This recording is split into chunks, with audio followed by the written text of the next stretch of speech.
Assalamualaikum dan salam sejahtera kepada seluruh masyarakat.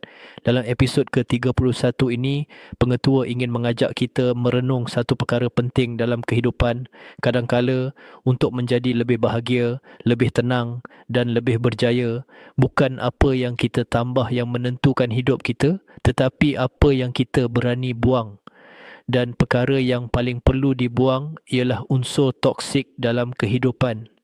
Toksik datang dalam pelbagai bentuk. Pertama, orang toksik, mereka yang merendahkan kita, mematahkan semangat, menyebarkan negatif dan menyebabkan kita hilang keyakinan. Kita tidak perlu bergaduh atau bermusuh dengan mereka, cukup sekadar menjaga jarak demi menjaga emosi dan mental kita.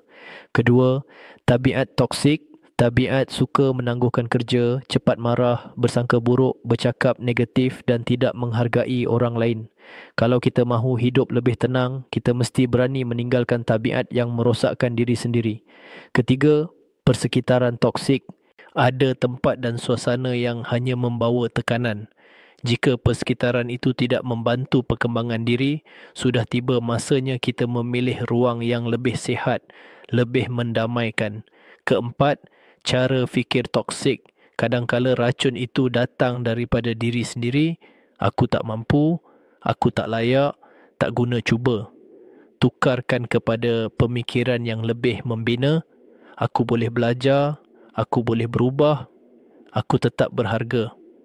Apabila kita berani membuang perkara yang toksik daripada hidup, kita membuka ruang untuk ketenangan, rezeki, hubungan yang baik dan kehidupan yang lebih stabil.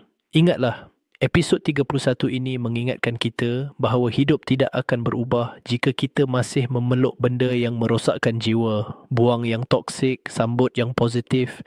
Jika pesanan ini bermanfaat, jangan lupa subscribe channel Pengetua AI. Jumpa lagi dalam episod seterusnya.